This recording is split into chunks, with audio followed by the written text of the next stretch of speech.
Lovecraft Country, uma das séries que chegaram para marcar a história, encerrou a sua temporada no último domingo.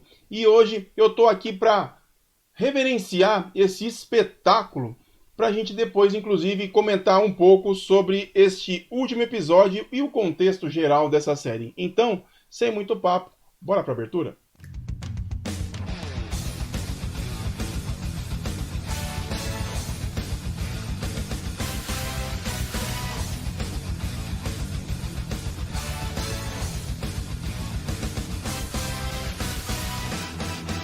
Você quer aprender a desenhar?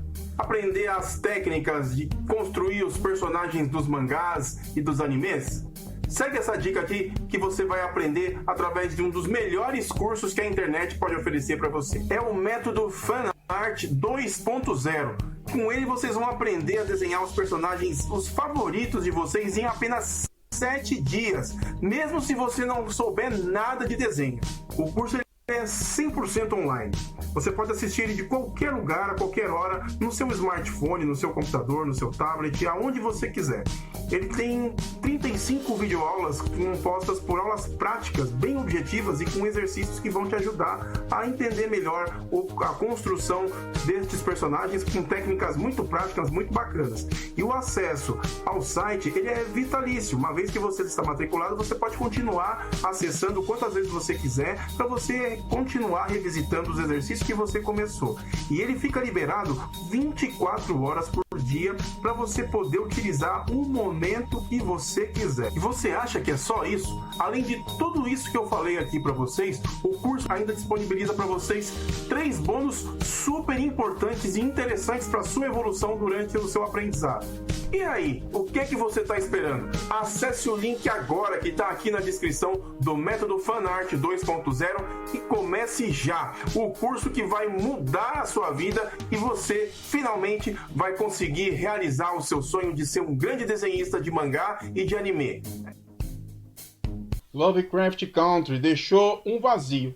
Exatamente essa palavra que eu posso colocar. Um vazio tremendo, perto de tantas coisas que, se for até analisar, são irrelevantes perto de tamanha obra que é a história que o Matt Ruff se propôs a colocar usando todos os elementos que são peculiares do universo de HP e Lovecraft. E hoje eu vou comentar isso aqui para vocês com alguns detalhes justamente desse último episódio que trouxe revelações tremendas que, cara, dão um hype justamente para que uma segunda temporada fique ainda maior. Mas antes de eu falar qualquer coisa aqui, dá aquela força pra gente e se inscreva aqui no canal, clique no like, ative as notificações, compartilhe o vídeo com seus amigos e olhe, vamos comentar sobre Lovecraft Country porque essa série deixou uma marca muito bacana nesse universo de fantasia, magia e eu acredito que isso deva ser copiado, ovacionado por muita gente porque se trata assim de um trabalho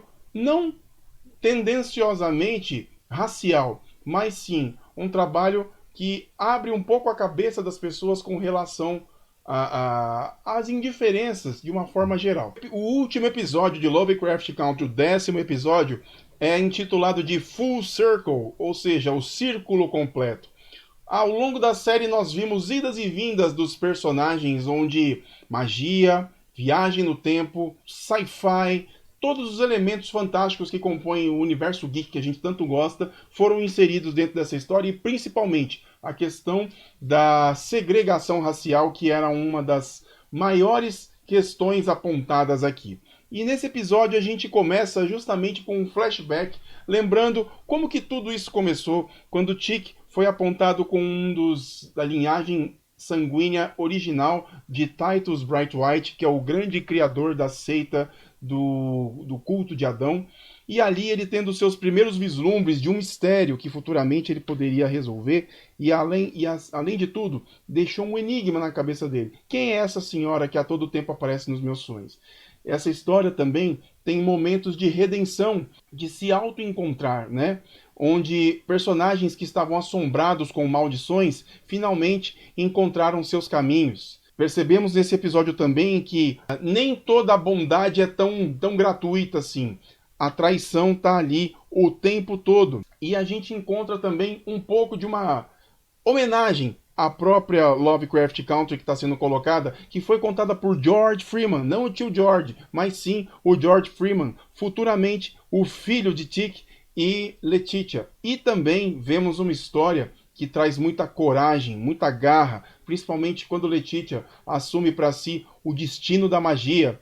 A gente abre esse episódio justamente com as chagas do que ficou marcado no momento anterior. Quando a Diana foi possuída, foi drenada por aquelas criaturas das sombras que começaram a dragá-la justamente para que ela se transformasse como elas. Aquilo foi, na verdade, uma magia que foi colocada, né, um feitiço pelo Capitão Shimos, que já faleceu, inclusive, no episódio anterior. E o grupo está justamente utilizando, depois de ter feito a viagem no tempo no episódio anterior, o Livro dos Nomes, que é uma herança da família Freeman. Depois de muito tempo de estudos e tudo mais, o Tic conseguiu, inclusive, aprender a ler as simbologias que compõem as magias que foram apontadas ao longo desses anos. E com uma magia, ele consegue abrir o Livro dos Nomes e encontrar a forma de curar a Diana. Em uma das páginas, quando ela se abre com um símbolo que justamente lembra o símbolo que é de nascença do Tic, que ele tem apontado nas costas. Esse símbolo de nascença foi dado por quê? Porque a Hannah Freeman, que é a sua tataravó, deixou essa magia marcada ao longo da sua família justamente na sua linhagem de sangue. Tanto que neste episódio, nas aparições que a Hannah fazia para o Tic, finalmente ela fala, ele consegue escutar a voz dela. E ela diz, a resposta está no seu sangue. É o que ela tem dito durante todos os episódios ao longo da série. E ali ela revela que o sinal que o Tic tem no ombro é justamente o sinal que ela aprimorou enquanto magia para poder proteger o seu filho, que seria a linhagem inicial a partir dali de toda a família Freeman. E ela, com esse feitiço, explicou também o poder que a família Freeman tem dentro de si. E essa figura do fogo que o Tic via sempre quando ele estava nesse cenário da casa, da pousada, que foi entrou em ruínas, é justamente o fogo do ódio em que essa família segregada foi perseguida durante todos esses anos. E esse fogo foi justamente a chama que a própria Hannah colocou como uma forma de proteção para todos eles. Enquanto todos tiverem essa energia, essa força em si, nada seria capaz de derrubá-los. E então, durante o processo, eles conseguem justamente abrir caminhos para que a Diana conseguisse ser exorcizada de todo esse mal que ela havia sido colocada. Só que no meio desse caminho, o Tic teve a oportunidade de rever algumas pessoas que já haviam ido, que inclusive a sua mãe, que ele nunca teve a oportunidade de estar com ela, justamente porque o Montrose e ela tiveram problemas conjugais muito grandes, e enfim. E isso gerou para o Tic uma infância bem difícil. Só que nesse momento eles puderam ter essa redenção, em estar juntos e poder rever, se abraçar e matar algumas saudades que nunca tinham sido possíveis de acontecer.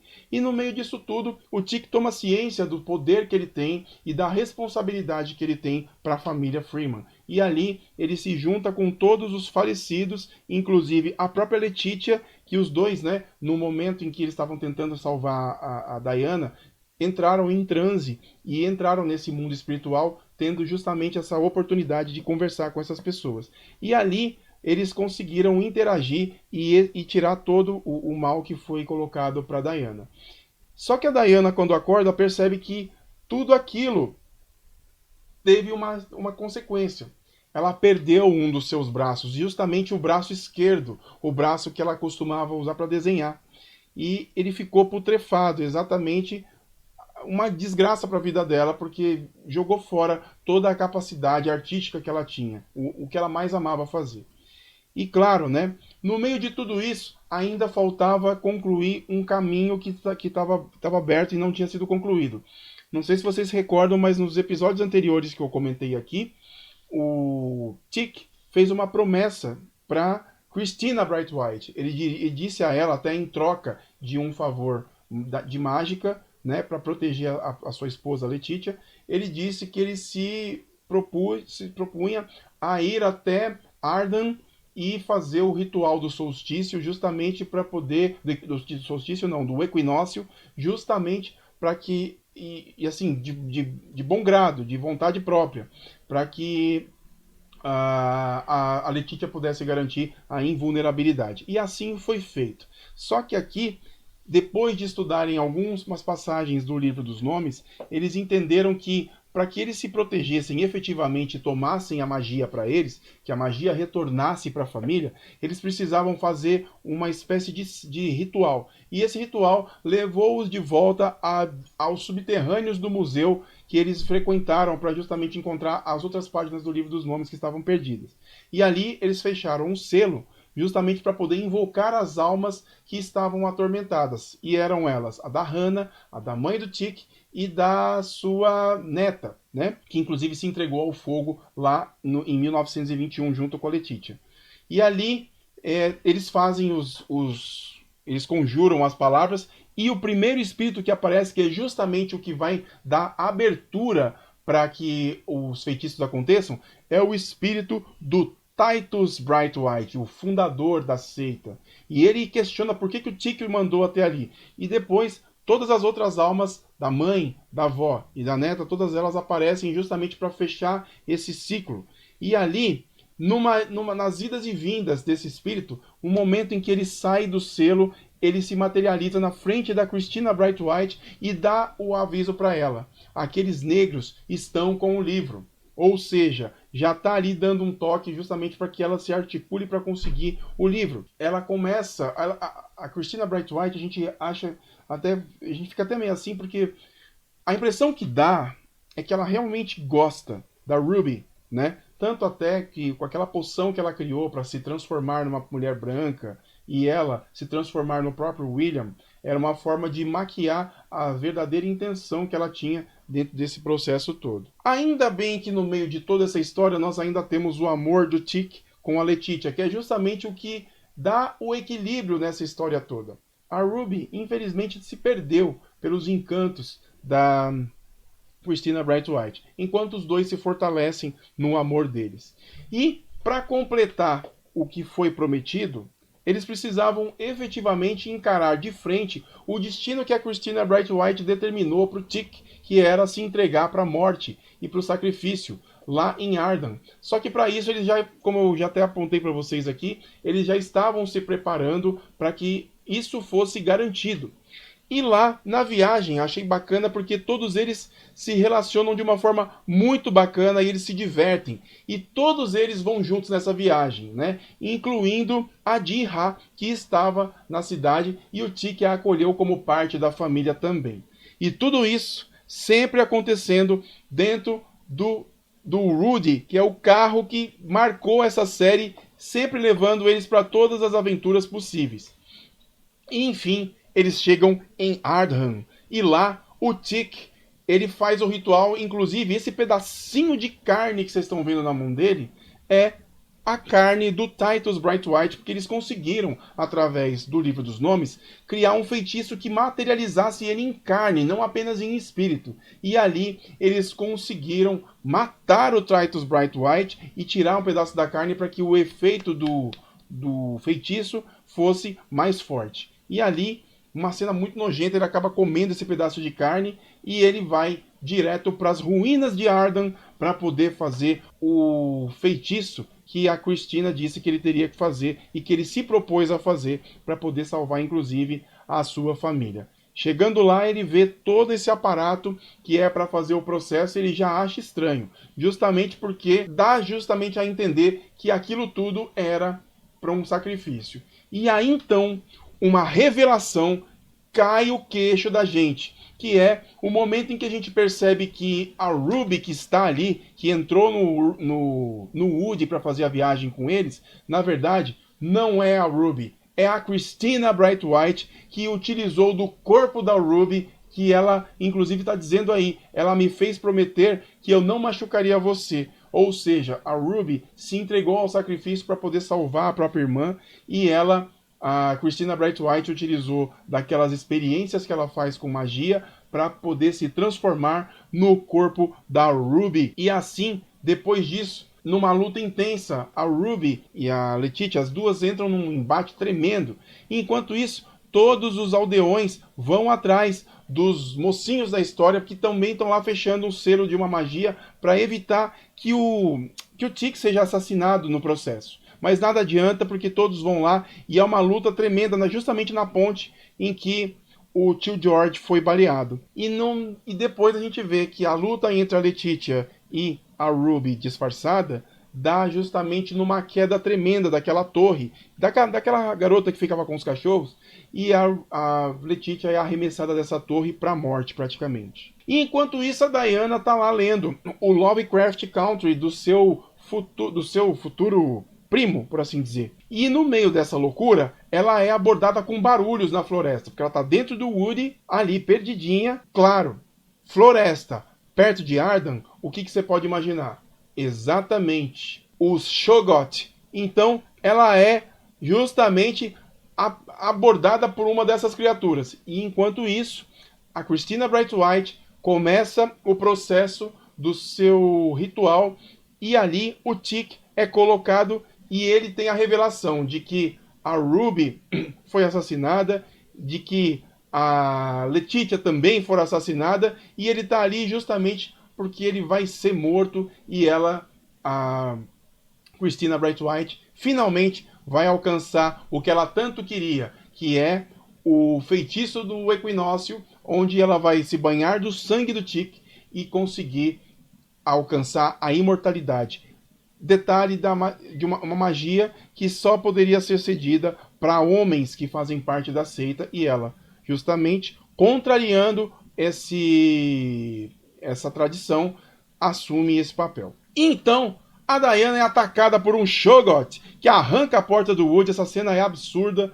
Eu não queria estar na pele da Diana nesse momento, mas, por sorte, não sei se vocês se recordam dos episódios anteriores, mas um Shoggoth negro, aquele justamente que foi domado pelo Tick, ataca e sai numa luta tremenda contra o Shoggoth branco, que não dá nem tempo do outro se defender. É nessa hora, enquanto tudo isso acontece, que o Tick tem os seus braços cortados e ele é ceifado, seu sangue é todo entregue numa cena dantesca, onde a Christina Brightwhite se banha completamente do sangue daquele que lhe daria a imortalidade. E aos poucos, a essência de vida, a herança de vida, o poder de Tick e do seu sangue é drenado por ela, e assim ela consegue alcançar a imortalidade. Mas a Letitia não deixou barato. No momento em que ela caiu, automaticamente, por alguma razão, ela tem em si, mais uma vez, o sinal da imortalidade. Ele volta a florescer no seu ventre e ali ela volta à vida e ela continua na sua busca para salvar o seu amado. Chegando lá, ela se depara com a cena que ela menos queria ver, que é justamente o Tick morrendo, sendo drenado pelo ritual que a Christina Brightwhite começou. E ali, num momento desesperador, ela esfaqueia a Christina Brightwhite pelas costas e começa a conjurar esse feitiço, o corpo como estrela cadente, queimado até as cinzas, e ela vai recitando isso incessantemente, até que, num ato mágico, uma aura negra sai praticamente dentro do Tick e tampa praticamente toda a luminosidade da lua. E nesse momento, a Ji-Ha, ela se lembra do que a xamã disse para ela, que ela só sobreviveria se ela se juntasse às trevas. E é nesse momento que a raposa de 7 caudas vai até aquela fumaça negra e se junta à escuridão. E assim, ela ativa as 9 caudas e ela consegue, através do seu poder, conseguir destruir a imortalidade da Christina Brightwhite. E nesse momento, a magia da imortalidade é rompida. E assim, Christina Brightwhite, ali desfalecida, debaixo dos escombros, tenta de todas as formas conjurar o feitiço da invulnerabilidade, mas pelo fato dela estar muito debilitada, ela não consegue conjurar as palavras de uma forma coesa. E é nesse momento que a Letitia diz para ela que a magia agora pertence novamente à família Freeman. E numa cena linda, eles levam o Tic, todos os 4, para ser levado de volta para o seu futuro enterro. E então, Christina Bright White ali sozinha, deixada para morrer, a gente vê uma das cenas mais lindas da série, que essa vale uma pintura de Boris Vallejo, de qualquer um desses artistas que faziam as capas da revista Heavy Metal. A gente vê com a lua de fundo, o Shoggoth negro subindo as escadas das ruínas, e ali, junto com ela, domado por ela, a gente vê a Diana seguindo adiante com o Shoggoth sendo seu guarda-costas. E ali, Diana apresenta o como ela faria para se vingar. A sua mãe, a Hipólita, depois de suas viagens interdimensionais, adquiriu um conhecimento tecnológico profundo e devolveu à sua filha a capacidade do seu braço esquerdo, colocando nela uma espécie de prótese, como se fosse uma espécie de, lembrando até, fazendo até uma comparação com o Luke Skywalker, ou até mesmo o próprio Darth Vader, que tiveram seus braços amputados em batalha. E ali ela termina estrangulando Christina Bright White, selando de vez o fim da magia dos Bright White na história dos Freeman. E a gente encerra esse episódio com uma cena que vale uma pintura. O Shoggoth uivando para a lua e a Diana ali dominando essa criatura horrenda e ao mesmo tempo encantadora. Galera, eu não sei quanto a vocês, mas Lovecraft Country me marcou em vários aspectos, porque ela trouxe, sim, essa valorização da figura do negro em várias vertentes, colocou também o quadro atual, que apesar de nós estarmos no século XXI, a desgraça do preconceito racial ainda é uma realidade entre nós, mas ainda assim a série traz, dentro desse contexto todo, um equilíbrio, se for assim dizer. Até porque a minha esposa até comentando no dia, porque ela assistiu comigo o episódio semana passada, o Tic, no momento em que ele se entrega à morte, ele faz um paralelo com Jesus Cristo, se a gente for pensar, né? A questão da crucificação, até da posição que ele está no momento do sacrifício, lembra bastante esse aspecto, né? E a figura heróica, né?